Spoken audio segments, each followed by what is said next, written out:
Hi, guys. Welcome back to my show, My Steps to Sobriety. Indeed, you have heard right. We have changed our name Into the Light, a different life story. Was a beautiful, beautiful title for my show. And it is indeed what we do. We offer hope.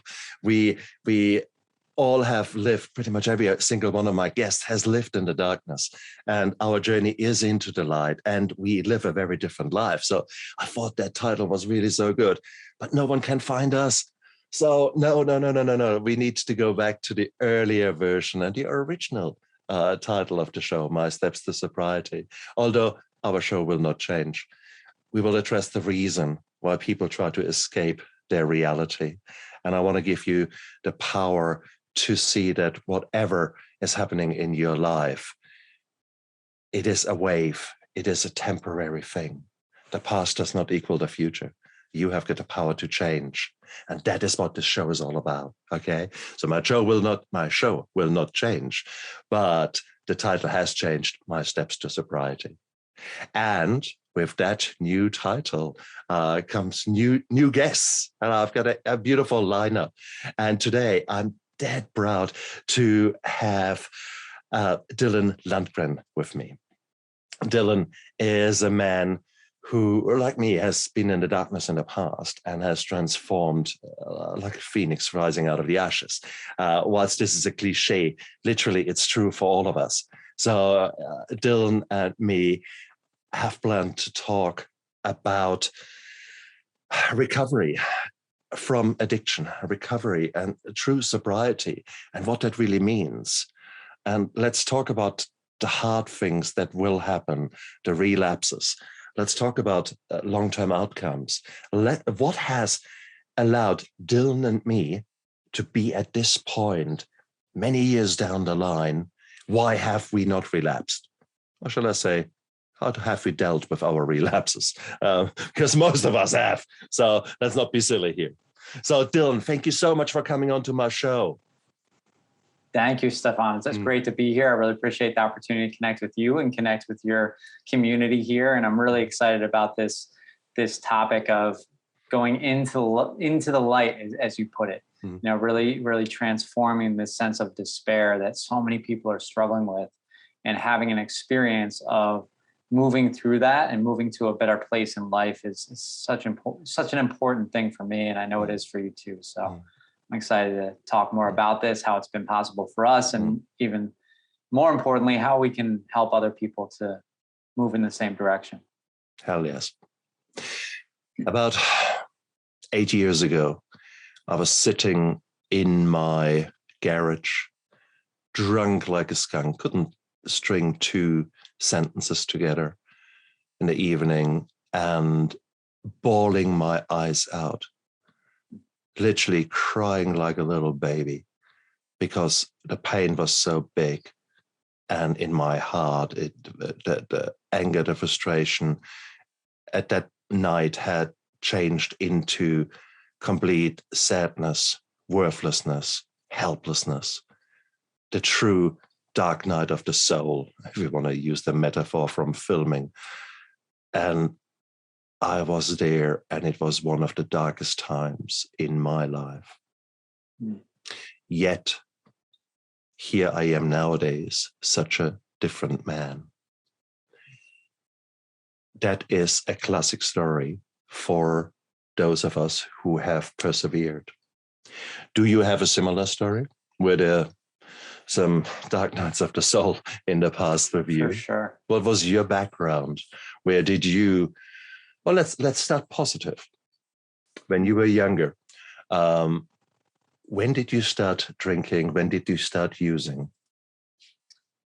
So what's interesting about my experience is I didn't start drinking until I was, I believe, 19 years old, which is a little unique for people that struggle with addiction. And I actually didn't want to start drinking because I saw what it did to my grandfather, who had some issues with alcoholism, and I had an uncle who was involved in some drugs, and we believe that led to his early passing away. I had this resistance to drinking. That being said, I felt very uncomfortable in my own skin. So when I had the first drink, it was like an instant solution to some of my problems. Of course. And that led to the dark night of the soul, as you put it. Numerous dark nights of the soul, if I'm being honest. Yeah. And I can remember the first bus I got. Like you, I actually started late. I only started when I went into university. And I remember, okay. So you're not the only one. No, not at all, not at all. And it was just, I was so focused on martial arts and my sport when I was younger. There was really, the alcohol didn't give anything to me. But then I remember we were sitting in a beer garden, quite romantic. Sort of, it was actually really beautiful. Two friends, we had a beer, I think, and I didn't really like it too much, the beer. And by the end of a German beer is a liter. Okay, it's a Stein. Okay. So yes, and it's not the weak-hearted kind of stuff. It's 5, 6, 7%.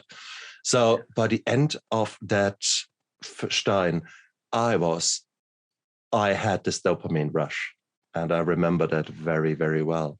It was such a beautiful setting. The friendship around me, the laughter, your shoulders releasing, there was no more pressure, no more anxiety, there was no more nothing. And it was get goosebumps thinking of it. Yeah. See, there was such a powerful reaction then. And here it is. What is that? That is, too long ago. Yeah, more than a quarter of a century. And still there's the physical reaction of remembering how good that felt. That is how strong addiction is, guys. That is what happens. So I remember that. And that memory was really, really beautiful.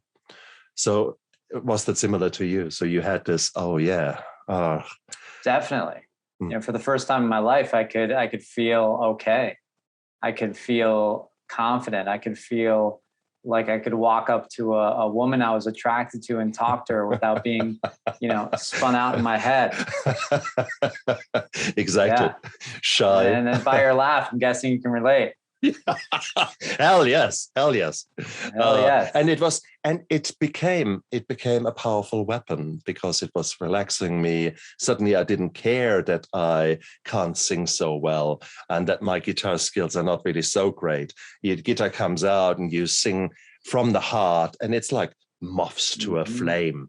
Women just come to the campfire, and it's just it is what it is.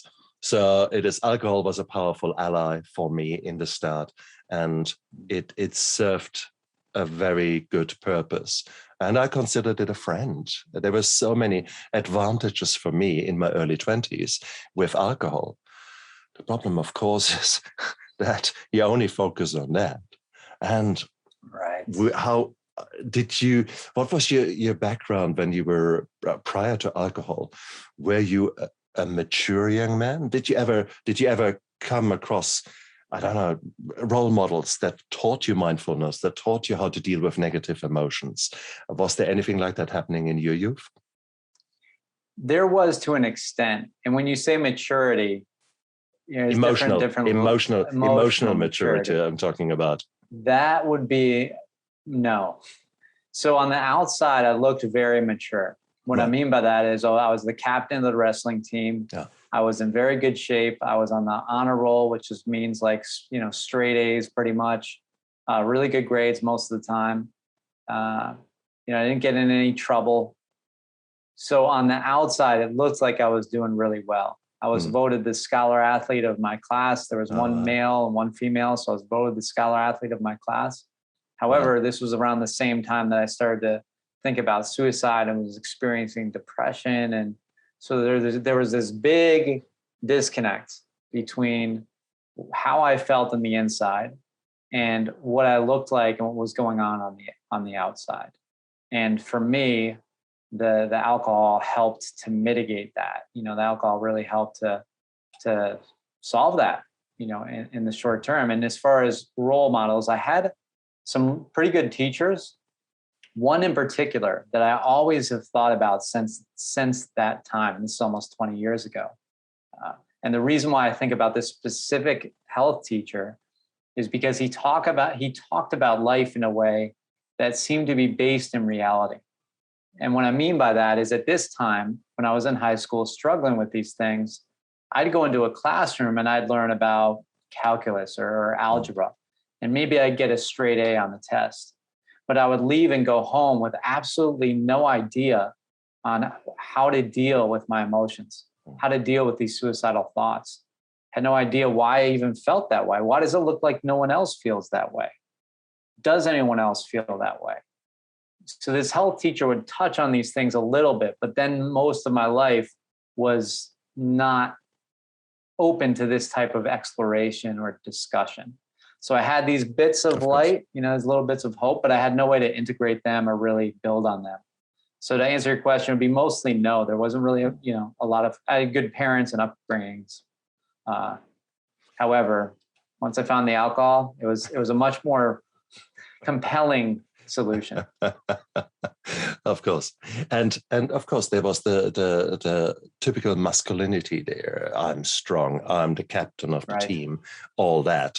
So you can't just open up and say, today I feel really a little bit down and out. And actually, last night I thought about taking my life. There's no way you would ever say that. You're embarrassed even if you make the smallest mistake. Was there quite a competitive side to you? Was there a kind of toxic masculinity at play, or was it a healthy masculinity as far as you see yourself? I think it was the way that I expressed my masculinity at that time, I think was healthy in the sense that I was respectful, and I wasn't, when I would go into a wrestling match, I wanted to compete. I wanted to be in good shape. I wanted all these things, but I was going about it respectfully. I wasn't trying, but the toxicity in it was more internal. So the toxicity for me was where it was coming from in myself. The reason why I wanted to be so good at wrestling, a lot of that had to do with I didn't feel good enough. And I really believed that if I got to be a state championship wrestler, then a state champion wrestler, then I would feel good enough. These feelings of depression and suicidal ideation would finally go away if only I could achieve blank. Get the girl, be a state champion wrestler, whatever. So in that sense, that's where the toxicity was for me. Yeah. And it's so spooky how common these ideas are. If you look at statistics, and of course you can find a statistic for anything, but the depression, there is at least 1 in 3 in a lifetime as a prevalence. And you're talking, that's a lot. 1 in 3. And it is, so therefore it's one thing to actually to expect, yet no one really talks about it. These mental health problems remain a taboo for many, many people. And it's not for nothing that we here in New Zealand have got the highest teen suicide rate in the OECD. And it rips my heart out. But at the same token, if I look back, I was that insecure youngster. I was that person who could not deal with any negative emotions, because I certainly had wrong role models, and those men that were in my life, can't really say that they were men how I would judge nowadays a man with integrity, humility, etc. It was all shallow and superficial, and the wrong rules to live by. It's not an excuse why I went into alcohol. The alcohol was purely because it helped me with my anxiety and the feeling of not, as you say, my self-worth was down there somewhere. Yeah. And that, the alcohol was a powerful weapon to help me not feeling like that. And I think that is the key. So here we are. We both are super responders to dopamine. We both had this buzz. We both felt invincible. That's hard to beat. That it is. Yeah. So how did the story continue with you? How long was alcohol a friend, and when did it become not so friendly to you? It was gradual. It was gradual. That almost the image that I see in my mind is a boomerang that, slowly comes back. And this friend slowly started to become an enemy of sorts, but it was gradual. And long before I realized I had an issue or it was a problem for me, I think it was a problem long before I realized it was what I'm getting at. Even now, when I think back to starting to drink and starting drinking in college, I remember drinking in my room alone, numerous times. And I didn't see a problem with it, but now I do. Those types of things where I was starting to use it as medicine, not even as a way to socially connect or as a nice thing to do. It was becoming an essential part of who I was. And so over the course of years, it led to other substances, which led to me seeking out more of that dopamine, which led to getting arrested and ending up in jails and led to overdoses. It just spiraled. But unfortunately, by that time, and I'm sure you're aware of this, by the time that we realize it's a problem, oftentimes the hooks of that addiction are in pretty deep. It's not so easy to just stop for physical reasons or for psychological reasons. So it took a few years, for that shift to happen, but it wasn't one day. It was good, and the next day it was bad. It was gradual. So by that time you were living alone. How were your parents involved? Did they have an inkling that things were not right with you? Good question. They too had a similar response in the sense that they had a gradual response. So given that I was the scholar athlete, I don't think they were as likely to accuse me or to think something was wrong because I had always done so good, right? I'd always done so good in terms of getting good grades and not getting in trouble. And, however, when I start getting arrested and I get arrested more than once, it becomes pretty obvious there's a problem. And the way they responded was to try to talk to me and offer support. But eventually it got to the point where they had to make a choice and I couldn't live there anymore unless I wanted to get help. And it was still a little while after that before I got help. So there was a period of time where they somewhat disowned me. And I don't disagree with that. I think they made the right choice for their own well-being and to set loving boundaries, And we will come to that. Oh, yeah. Hell yes. Yeah. It is. My wife was many a times thinking about taking the kids and leaving because she had 3 years of sobriety to a degree, white knuckling sobriety, as I call it, where she was managing to stop drinking. Not having dealt with the underlying reasons, with her own insecurities, with her own anxieties, etc. But nevertheless, because she had stopped drinking, she had swung the pendulum the other way from heavy drinking towards a virtuous, very. There was only one focus for me to stop drinking, and needless to say, that ended up in many rows and many fights, etc. So, was there support there? In my life, yes, because she did not run away. She actually was on my back. And when it all came crashing down, she was there for me. She organized an admission behind my back to a rehabilitation hospital. So, but the boundaries were so important because they were a bit mixed. I think that is something that we'll come back to a bit later. The boundaries for the loved ones need to be very clear. It's so easy to become codependent and to support actually the addict out of the meaning of trying to help them. And that is, that certainly isn't it, but we'll come to that. So there you were, DUIs or selling, or what were the issues? Ironically, no DUIs, which is surprising because there was numerous times that I had been arrested or pulled over where alcohol was involved and I had been driving, unfortunately.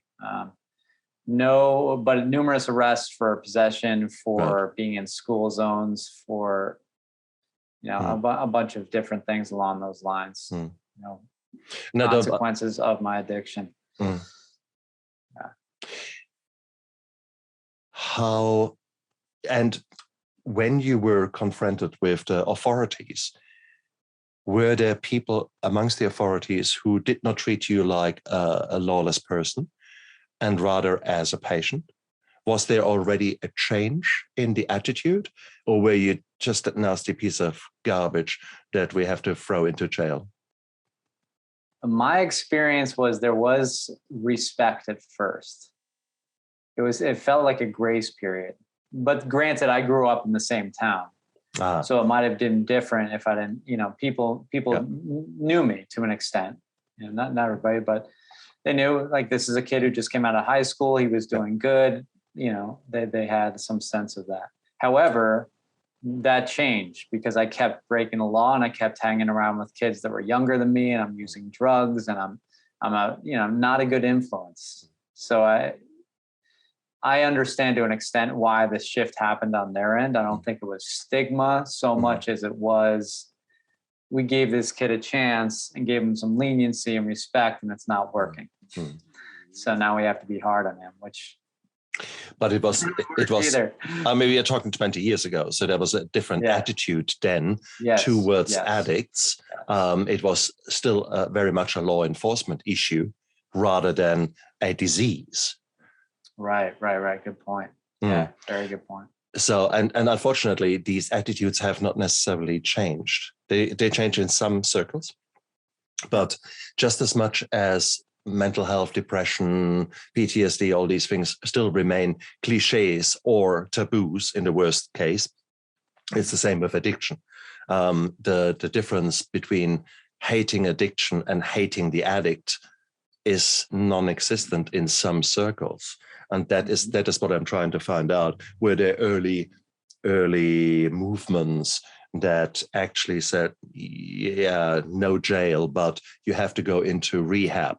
Did any judge or any person in power guide you into that direction?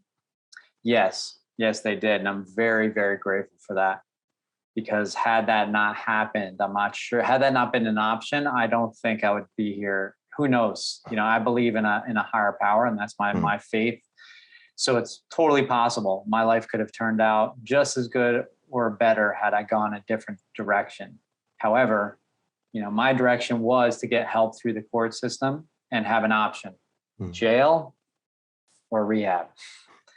And for me, having that option was really important, because choosing rehab, even though I didn't want to go to rehab, I did not want to go to jail. And choosing rehab gave me an opportunity to see possibility that I had not seen before. So very grateful for that. And to answer your question, yes, that was an option for me. Really pleased. Yeah. The first rehab that you ended up in, how did that go? What was the flair of that?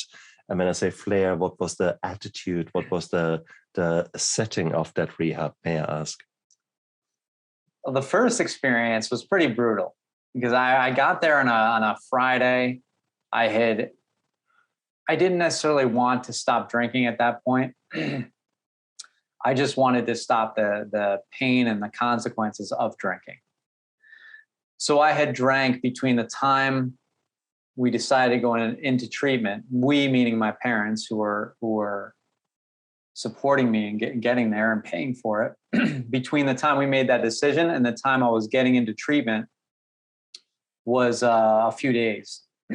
In that period of time, I believe I drank again. I just remember showing up feeling like crap, hungover, didn't sleep at all, I don't think.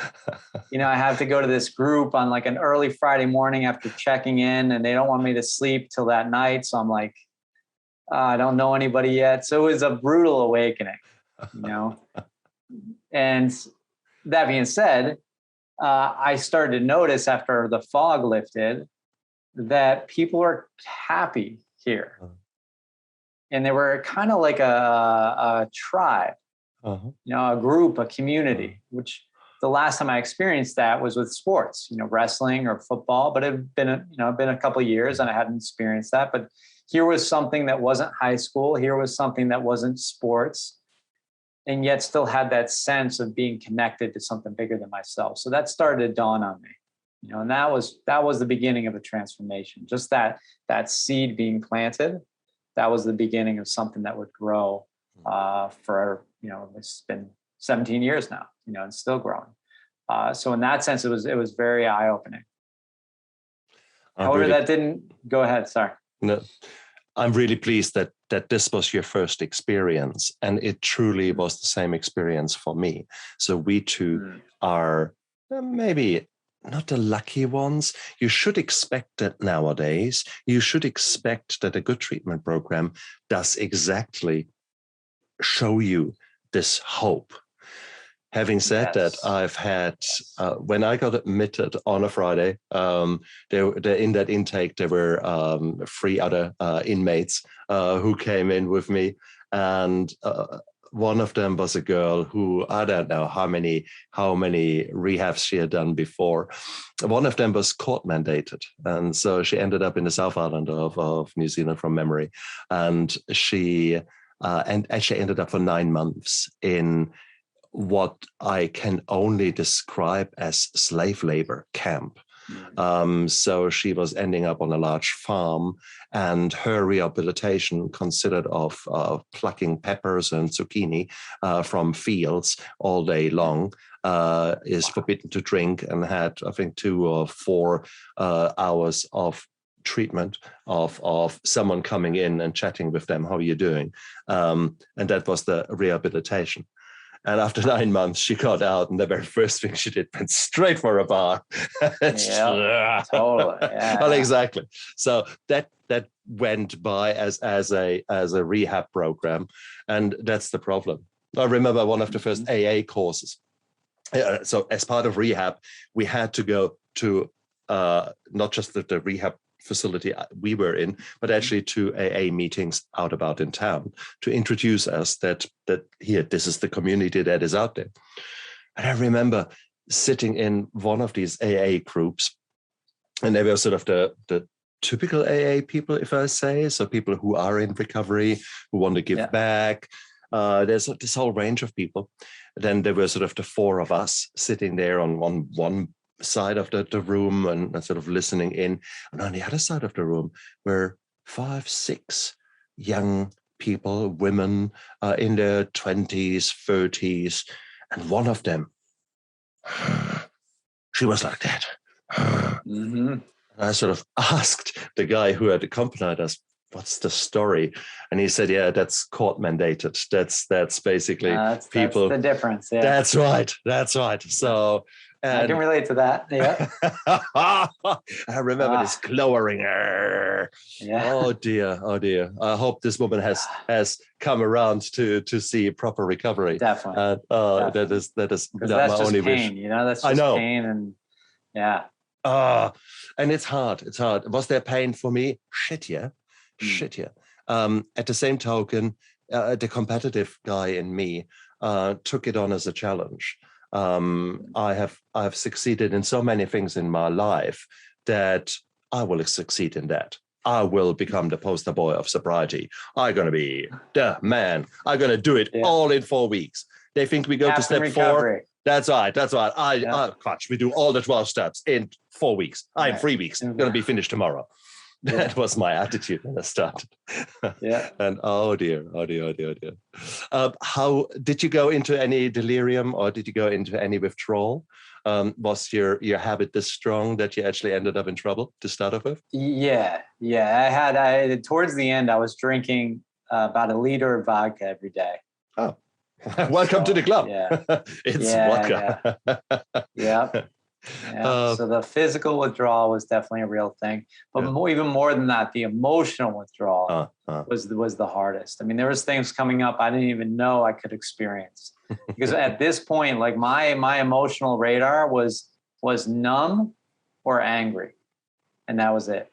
I up to that point where I came into sobriety or into recovery, all I had were those 2 emotions. It had been years since I felt good. I felt good at the beginning of drinking and using drugs, but then it just turned into numbing things out or being so angry at something that I would have these anger outbursts. But those are the only two things. So when I detoxed and went through withdrawal, I started to experience all types of emotions, sadness, beauty, and some darker stuff. The depression was still there for a period, but the spectrum of life started to show up again. I started to experience that again.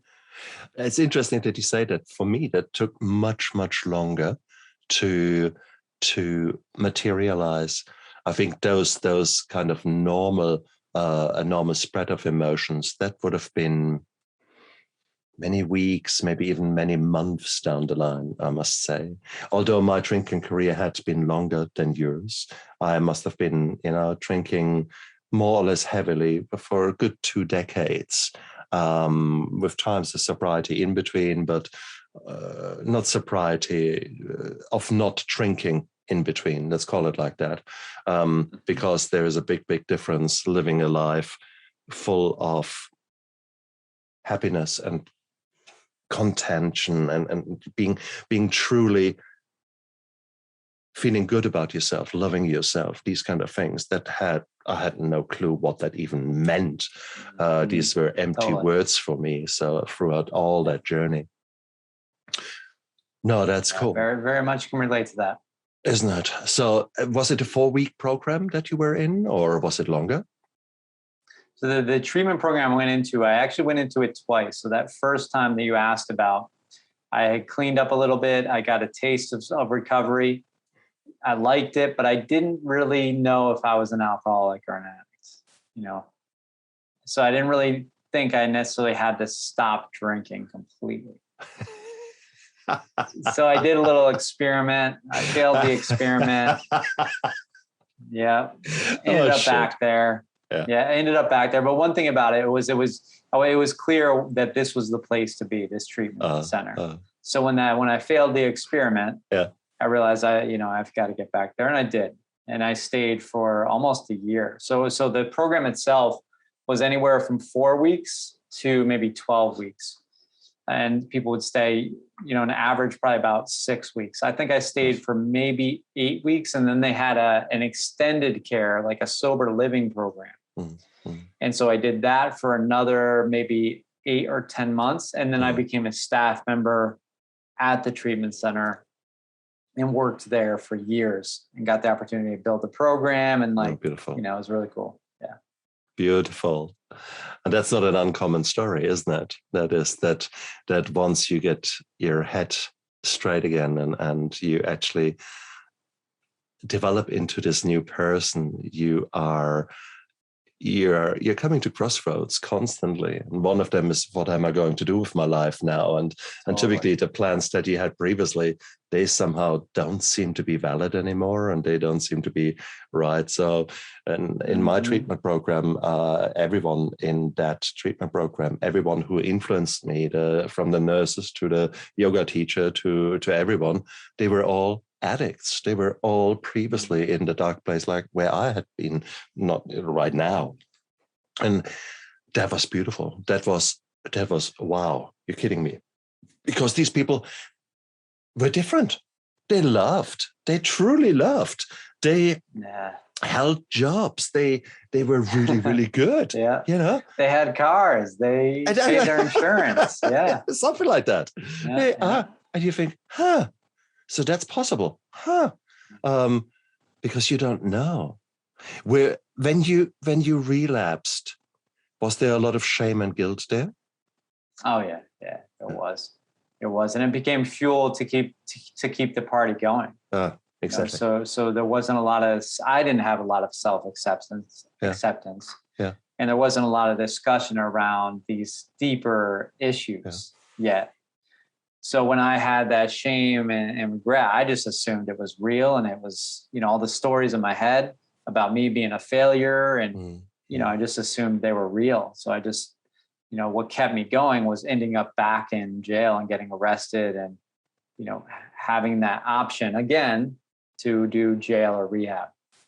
That's what brought that facilitation and that intervention about again. Yeah. Sometimes you need that. When I say sometimes, guys, listeners, viewers out there, what do you think? What is the chance of going to a really good rehab program, getting everything right, being here? What do you think about your chances of a relapse in the first year? I'll give you the answer. 80%. 80% of us will relapse.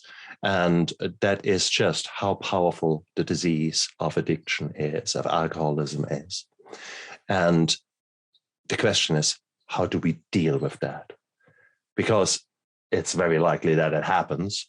And see, I had set myself up to fail because I was this go-getter. No, I will beat it. I'll do all the 12 steps now, and then I'm clean. It's the same like you say you go twice to the gym and now I'm going to be healthy for the rest of my life. Yeah. That doesn't work. But in my skewed mind, I could achieve anything. But I didn't appreciate whatsoever that 4 weeks in rehab is only the start. It's only the first step in that journey that goes for the rest of my life. How did you deal with that? So you basically, you kept partying until ultimately someone else said enough now, in this case, the law. Yeah. For me, I was lucky. I fell off the wagon. I had a night of drink. And the next morning I woke up and I was petrified. And I was shamed, I was guilt-ridden. And my wife walked into the bedroom, sat down. I think she laid down next to me, gave me a hug and said, I love you. What happened? Why did it happen? Tell me. And it was that kind of, hang on, you're not giving me the third degree. This is not just another Third World War row. She said, I love you, and let's learn from it. How did that happen? What went on in your head? And that was probably the first time that I truly appreciated the power of halt. HALT is something that most of us are learning in recovery. The hungry, the angry, the lonely, the tired. These are 4 different things and permutation of it. But if I am literally hungry, if I am dehydrated, if my body is hungering for the right things that it needs to survive, if I'm lonely, if I'm angry, if I've worked again far too much, 4 of them in the first year, and I would have killed for a bottle of wine. Okay. Yeah. 3, there was a strong urge there. 2, I felt uncomfortable. That's how powerful that was. The physiology, isn't it? Yeah. So, I mean, did you experience that? How did your body, what were the cues for you to tempt you? Very, very similar. You know, the HALT thing's a great acronym. And this actually is backed up by science too. You know, something I've been studying is the effect of nutrition on recovery. And what I was taught recently was that when blood sugar falls low, it can create an adrenaline spike in response to the blood sugar dropping low, which can create all types of emotions associated with relapse, anxiety, stress, anger, stuff like this. Exactly. You know, so to have like regular protein, to have enough rest, you know, things like this can really, really make it a much easier go of it, if not make it more likely to stay sober, you know?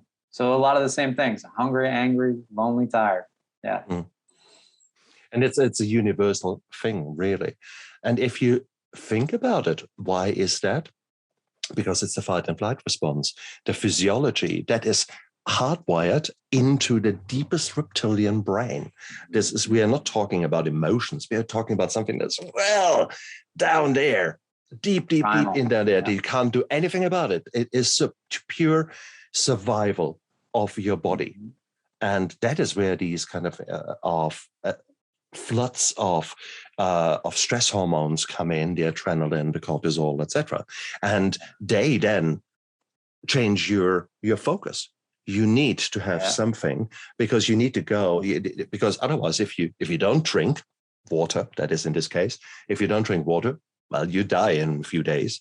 If you don't eat, well, you probably die in a few weeks. So here you go. And if you don't sleep, well, again, you're toast in 5 days. So your body knows that. And it tries to arouse you. And it tries to tell you something. The problem is what we addicts then perceive is really much the wrong message. It doesn't say, go to the bottle shop and get another bottle of vodka. So that's what we hear. That's what how addicted brain hears. And it can feel like we're going to die if we don't give into it. That's an interesting thing. Isn't it?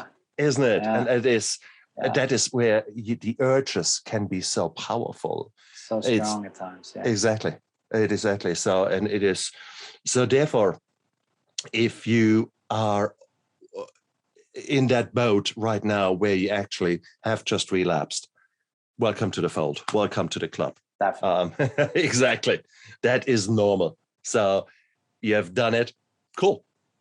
You've learned from it. You've done an experiment and it didn't work out. That's what experiments all about. You try to figure out what works and what has happened there. That's interesting. So make a note. Don't beat yourself up. Just make a note and say, what did I do leading up to that? And I would also add to that. Sorry, go ahead, Stefan. You go for it. Well, I'd also add to that if you're thinking about doing the experiment, you don't necessarily have to, right? Uh-huh. So sometimes the relapse is a part of our journey and it doesn't have to be, right? So it's not an opportunity to shame ourselves if we go down that road. It's an opportunity to learn and get back on track if that's what we desire. At the same time, addiction can be tricky. It's a very cunning, a cunning foe and can show up in a lot of different thoughts. So if you're thinking like, oh, I might need to do this experiment, right?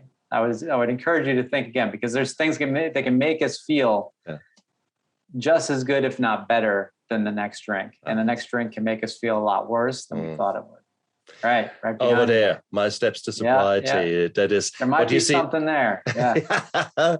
My steps to sobriety. That was the first version that I've taken off the market because we are re-releasing it in a second, more mature version, expanded version. And but in there, I'm talking quite in depth about the relapse in its own right. And really, relapse is not what happens when you walk into the bottle shop and buy that bottle and drink it there and then. Relapse starts often days and weeks beforehand. And it starts typically with you letting your guard down. You are no longer looking after yourself as much as you have been. The halt does no longer become a warning for you. You just neglect it and get on with life. You're no longer looking after your work-life balance, all these kind of things. So things start mounting up. And there's this saying, if you don't work on your recovery, you're working on your relapse. And that's unfortunately something that many of us have to realize the hard way. So it starts much, much earlier at a subconscious level. And those of us who are successful in the long term, we recognize that. We recognize that you have to do the mindfulness, that you have to look after yourself, literally, and keep loving yourself. And if there are things that you don't like, then you address them in a productive way.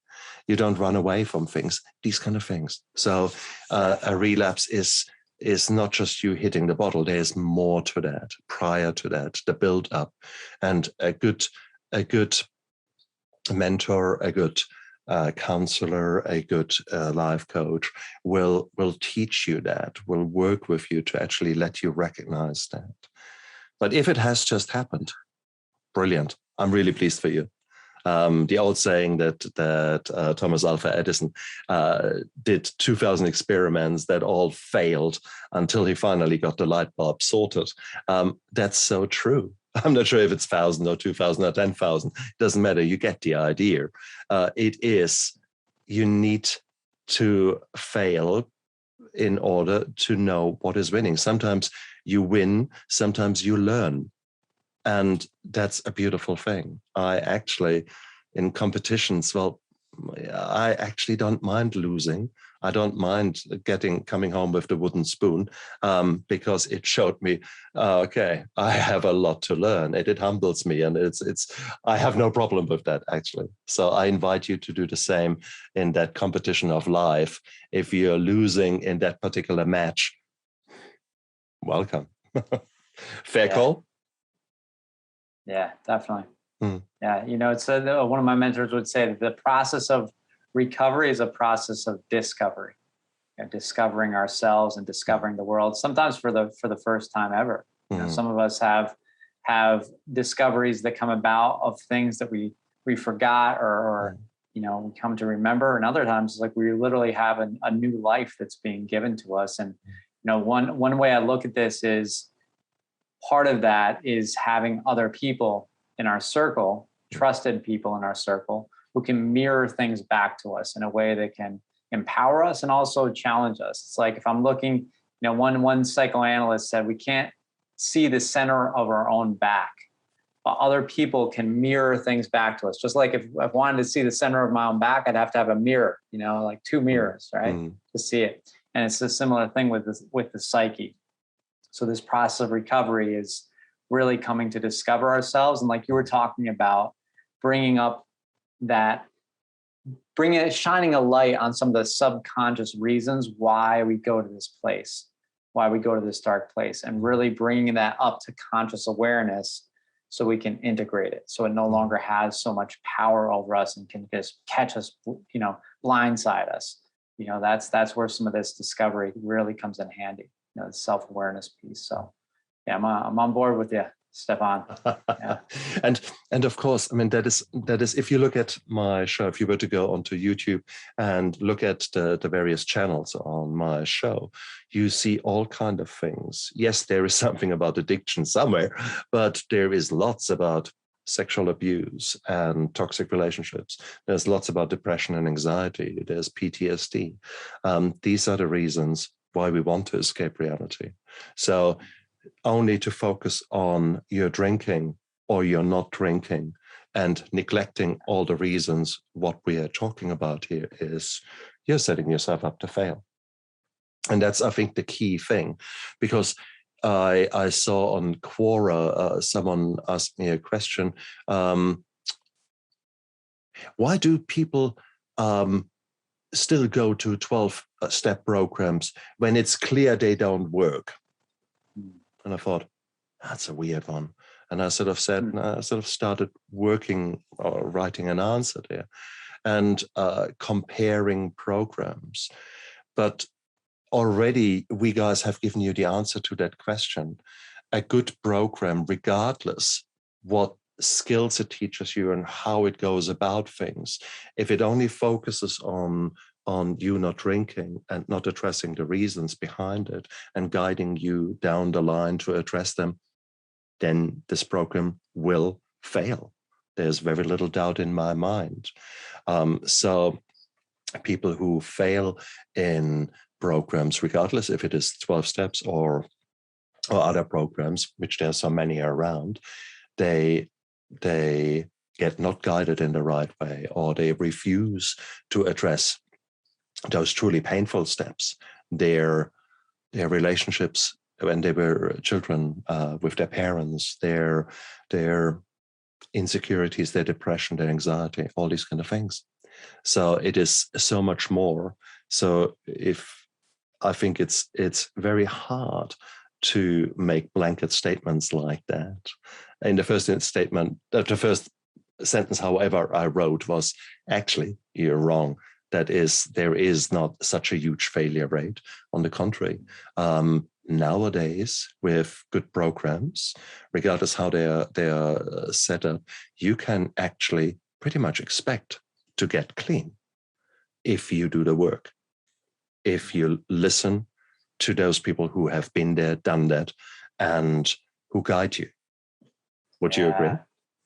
Definitely. That's a huge opportunity to find the people who have gotten to the place where we want to be. And that's a big part of what's missing, in my opinion, is this lack of discernment, because there's so many resources being put out there. And there are so many ways to walk this path of recovery. However, not everyone necessarily is walking it or has gotten over the hump, so to speak.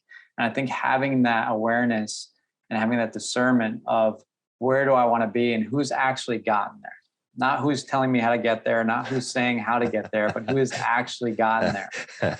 Because it's like the difference between the map and the terrain, right? Someone can read a map and tell you about it, but unless they've walked the terrain, they don't necessarily know where the pitfalls are. And so I definitely agree with that. It's, having that experience with others who are walking that path and have gotten there is really important. Yeah. For those people who are great drinkers out there, who are just sort of getting the idea, maybe the bottle of vodka is just maybe a tad much. If they still have enough neurons ticking up there and say, okay, I'll choose the best program.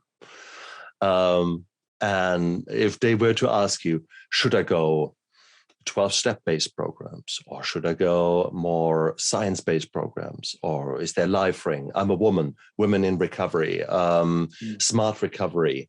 Tell me, what is the best recovery program? What would you answer? Right. How would you go about it? Well, it's an interesting question. The best program is whatever works for you. And being able to figure that out is not an act of solidarity. Being able to answering that question comes down to having trusted people in your life, either currently or finding them who can help you to answer that question. Because if you're suffering from addiction, chances are your thinking is not going to be completely in line with reality. And making that decision on your own as far as what's best to get into recovery, it may not be what's best. And we'll have some support around that. That being said, I'm a fan of 12 steps, but I'm also not a fan of saying that that's the way everyone should do it. But one thing I do find that's similar across the board is having access to some transformational experience that's grounded in something bigger than my life had been up to that point, whether it's belief in a higher power, whether it's connection to a group that's more powerful than me on my own, whether it's, some type of catapulting experience that just shifts my awareness to a level that it's never been before, some type of impetus that really changes my psychology is important. So true. And you can find that life spark in all of the programs. I've had, meanwhile, experiences where I spoke to people who are very engrossed in one program, a program that I did not even know about. An example would be Stefan Neff. Now, I'm Stefan Neff, I know, thank you. Yeah, thanks for the reminder. There's another Stefan Neff on my channel who happens to be an alcoholic, and happens to be an alcoholic who is actually a beautiful, beautiful soul who believes in smart recovery and who has been on my channel twice here. So great, check that out. So if you, whilst obviously Dylan, you and I, we are 12-step based, and that program helped us, made sense for us, and it gave us a stepwise approach through it. There are other approaches. And so it is really a matter of looking around, and there might be deep ingrained beliefs in your own life that prevents one or the other. The example always is someone who has had very bad experiences with religion. And now the 12-step program comes with the word God. That's typically, that's it. No, which is bullshit, because there's so many secular 12-step programs. In the fact that the one that I went through, there was not really, we didn't really pray. We did pray. We said the serenity prayer, but this is not really a prayer in the traditional sense towards God. It is more a solidarity, it's community. It is us before every meal, we were coming together, hugging, big circle hug, and we said the serenity prayer. This was community. This was us giving each other strength That was us accepting that we as a group are stronger than the individuals and that we together can do it. So therefore, this is so beautiful. So if there's anyone out there who thinks, oh no, 12-step, no way, I can't stand God. Well, I don't believe in God. So please, and the other thing I want to say is please remember that God in AA means a God of your understanding. That means if you are believing in Islam, a God of your understanding, Hindu, God of your understanding, Sikh, I don't care which religion you think about, a God of your understanding. Okay, so the 12 steps work, and please don't get hung up by your perception or your thoughts about religion. That would be a distractant that is not necessary for you in your process. Might take a bit to jump over. I'd add one thing to that. This is, you don't need to know everything right now, right? So this is an exploration. It isn't, you don't have to know what your ideas about God are or aren't to go to a 12-step meeting, right? Or, you can go to a SMART meeting, whatever meeting you choose. But if 12 steps is something you're interested in, you don't necessarily have to know what that's going to look like for you right now, right? You can choose along the way and decide what that looks like for you. Beautifully said. Beautifully said. It is expose yourself. See, I often compare it with dating. Do you really think that the first person you date will be your soulmate for the rest of your life? I don't think so. So do you really think the first choice that comes into your realm with regards to recovery will be, yeah, that's it?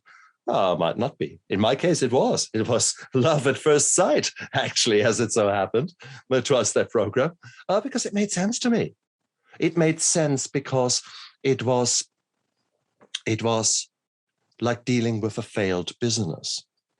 Imagine that you are out there, you have got a friend, and both of you, let's say, own restaurants.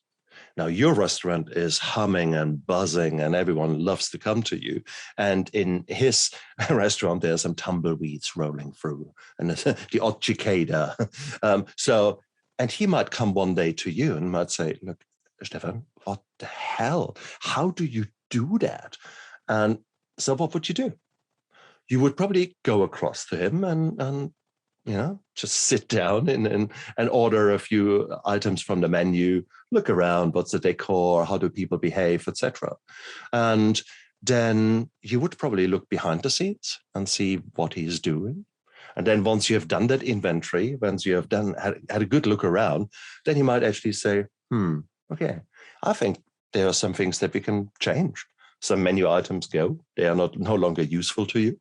Some other menu items, they are really nice. Let's strengthen them and let's go more down that route. Let's give the whole bit of a lick of paint here. Then the restaurant owner might say, okay, we do a new reopening, so to speak. We celebrate that there is a new menu, and we get in touch with our customers and say, look, guys, we've lost a little bit our spark. Come back to us, and in order to say sorry, maybe for not such a great experience the last time, we give you 30% off or free drinks or something like that. And then suddenly the restaurant gets better, and things are getting better. So now probably the new owner, your friend, might very well do a maintenance program. And we'll look at quality assurance, make sure that they're heading in the right way.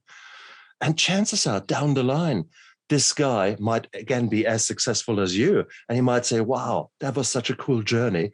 I actually create a coffee round for restaurateurs who are in trouble. I create a group where we all can come together and where I can share my lessons.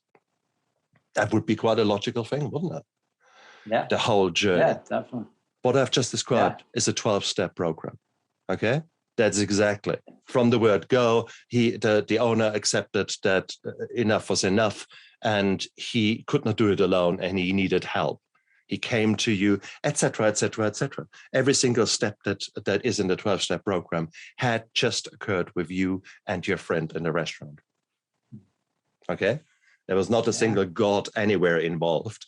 that was a failed business, how you would help. And in my case, failed business, that was my life. So I actually, once I clicked onto that, and I thought, that's actually pretty cool shit. So here you go. So 12 steps. Start again. One question I would ask you, Stefan, is where did the faith come from for you to do that process? Was it pain oriented? Was it like, what was the motivating factor for you to go through the restaurant and, reassess and get through the tough parts of looking at things? And where did that come from for you? I knew I could not continue like that. The pain was too great. The pain was so deep in my soul. There was only darkness around me. And being taken out of my bubble and put into a new bubble where I was experiencing life, a healthy form of life, was an amazing experience. I was a bit like the deer caught in the headlights of the car, but it was okay. And yes, it was an absolute roller coaster of emotion that month in rehab, because there was the week of a bit of resentment and a bit of no, you're all wrong. And then there was this complete acceptance. And then there was this, as I mentioned, that kind of the ego, I'll beat that. I will do it everything now this afternoon. And then it just became that kind of major swings and roundabouts, coming smaller and down to, if you were to extend that line now, several months down the line, where you get little ripples compared with these tsunami waves of emotions that hit me in the first month. So I knew that I was living in a hell, and I wanted that pain to stop.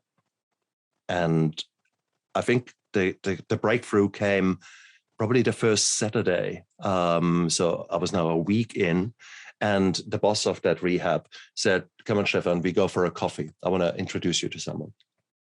And we drove to a nice cafe somewhere.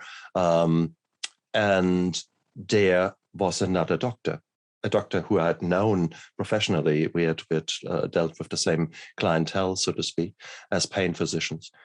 And I was gobsmacked. Why are we talking? And it turns out that this gentleman equally had his own journey with addiction, a very strong journey. And here he was down the line, years down the line, and happy, healthy, in control. And I thought, wow. And his honesty and his openness about it, that was so refreshing. This was so beautiful. And these were sort of the breakthroughs, the early breakthroughs that I had when I actually saw that little spark of light coming on in my life. There was not this utter darkness, but rather that, wow, he can do it. And that's the power of connection. That is what you are all about, Dylan. And grace, grace for me is part of that too. Yeah. Like just having that moment of like, whatever it is that comes in and like lights things up, it just happens, and I'm very grateful for that. Isn't it? It's so beautiful. It's one of these moments. There are certain moments that I will never forget in my life until I die. There was another moment came when one of my anesthetic technicians traveled up, and that was probably week 3 or so. So my hospital had kept it quiet, protected my privacy. So I was just gone basically, and people covered for me. And one of our anesthetic technicians, a very religious man, who always wanted to get me into church. And I always said, no, maybe another time, because it was so not me. So I was there on a Sunday, not much was happening. And suddenly the nurse came and said, you've got a visitor. And I said, huh? My wife is not supposed to come this weekend. And she said, no, it's not your wife. There's a man out there. And there was my anesthetic tech. And he had driven up 3 hours to visit me, spend 20 minutes, half an hour with me. And he opened up and said that the reason that he was religious and that he had found Jesus Christ was that he was a raving alcoholic who had nearly killed a man because of his anger and in an alcohol-fueled rage. And it was such a thing that I had not seen coming. He came just to let me know that. He went out of his way to share his pain and his honesty, and he came there to just for to be there for me. And that was something that incredibly humbled me. It was, and it's these moments of other people opening up that have meant so much for me. And in turn, it is now time for me to open up. That is why I have this journal, why I have this show, why I write my books. I want to open up and I want to show others that this is me. This is me with vomit on my shirt and that was the darkness. I am now a different man, and you can do the same. And I think that is the power of connection, the power of us showing it is possible, the power of us dispelling the myths and telling people that their addiction is lying to them, that their depression, anxiety, their PTSD are bloody liars. There is hope. You are worth something. Yes, you have done maybe not nice things in order to sustain your addiction. You have maybe robbed people. You maybe have stolen money. You maybe have prostituted yourself. We all do awful, awful things when we're addicts. That's it. That was the past. Okay? Right now, we can all make a change. Right now. And that is so important. There's hope. And Dylan, you're the classic example. You have turned around. You've done it. So, guys, why the hell can't you? There is no reason. Look at Dylan and me. We are numbnuts. We are. Yeah. Come on. If we can do it, you guys can. Definitely. Man, Dylan. Yeah, well sorry, said. I got a little bit hot there under the collar. Hey, I do it's apologize. something to get hot about. It's all good. It's something to get passionate about. And I appreciate that enthusiasm. We need more of that, because what else are we looking forward to? You know, it's like people look around at us and we're not excited about our life and recovery. What do they have to look forward to? You know? Touche. I like that. I like that a lot. Oh, Dylan. Man, where are you nowadays? Where are you? You're out there. Obviously, you're coming here to my show. You're joining me in your openness and in your humility and in the beauty, the beauty of sensations that you. I'm lacking the words now. So, who are you nowadays? Who are you nowadays? And who will you be? What is your path? What do you want to do?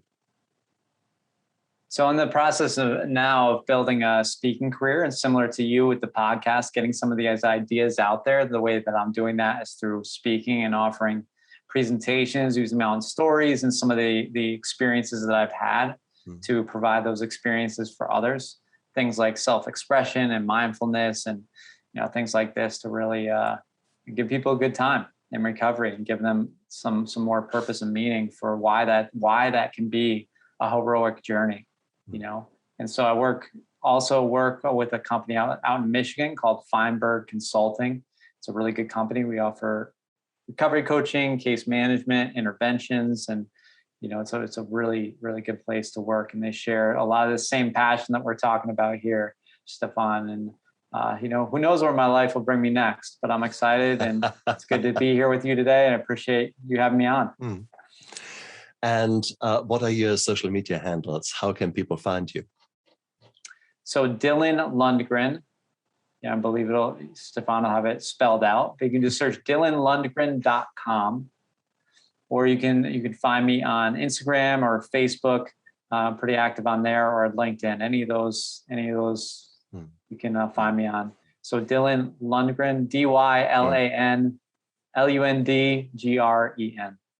Have a look down there in the description of the video and the description of the podcast. The social media handles are in there, so it's easy for you to get there. But before you click onto his website, just do that little detour, that beautiful detour towards the subscribe button. And whilst you're there, subscribe, guys, yes. whilst you're there, make that mental note. Hey, this was a really good interview. I got a lot out of it. Maybe tell others. Because you will be amazed. One of the things that always amazes me is when I give a talk, and for example, if I do a grand round talk in a hospital or something like that, when we talk about addiction, it's quite packed, and typically not many people say much, and then inevitably someone who I had no clue about, no inkling about, says, look, I'm really grateful that you talked about that because of my husband, or because of my own story, because of etc. Meaning there are so many people out there who are affected by addiction, who are alcoholics, and who are struggling, who have got mental health problems and who are struggling. And by us speaking out, and by you speaking out, by you saying, hey, I listened to that great talk there. These guys really got their shit together. Maybe you throw a lifeline to someone that you didn't even know was about to drown. So therefore, let's demystify addiction. Let's demystify mental health. Let's go out there and talk openly about it, and have a coffee with people.